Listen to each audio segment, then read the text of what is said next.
The Boy with Big, Big Feelings by Britney Winn, illustrated by Jacob Souva.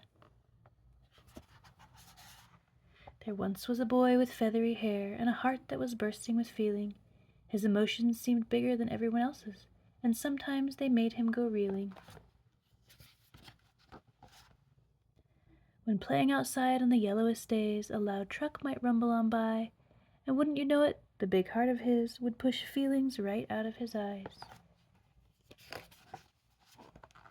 At night, when the shadows would form on the walls and fear would steal all of his rest, those feelings of his made it so hard to breathe as they jumped up and down on his chest.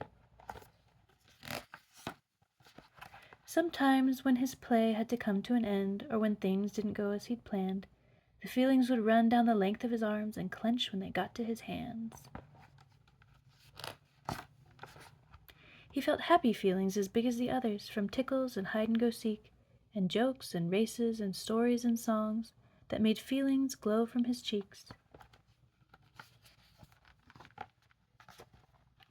Beautiful things would stick in his brain and not leave him for hours and hours.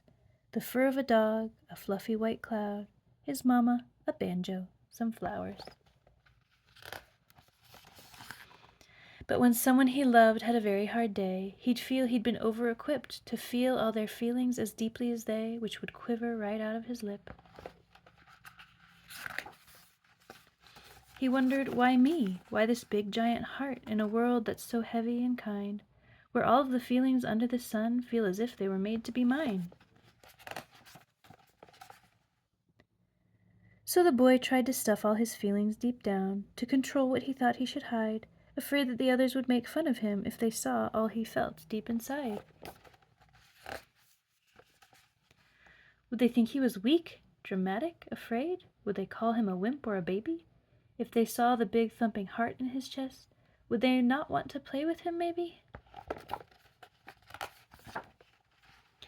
But while swinging one day, feeling oh so alone, he noticed a girl feeling blue. He marveled, what's that? Could it be? Yes, indeed. Her emotions were extra big, too. Are you okay? The boy asked the girl. I'm fine. Just sometimes I get sad. He said, you do? Hey, I get sad, too. I get scared and silly and mad. The two became pals who shared their big hearts, not feeling they had to pretend when they needed to cry or to laugh big and loud, since feelings had helped make them friends. And soon they noticed there were other big hearts in the classroom, the playground, the bus, and they smiled as they learned it wasn't just them. Big emotions affect all of us. The boy and his friends slowly felt less alone with the feelings that lived deep inside them. Emotions might feel big and scary sometimes, but that is no reason to hide them. The end.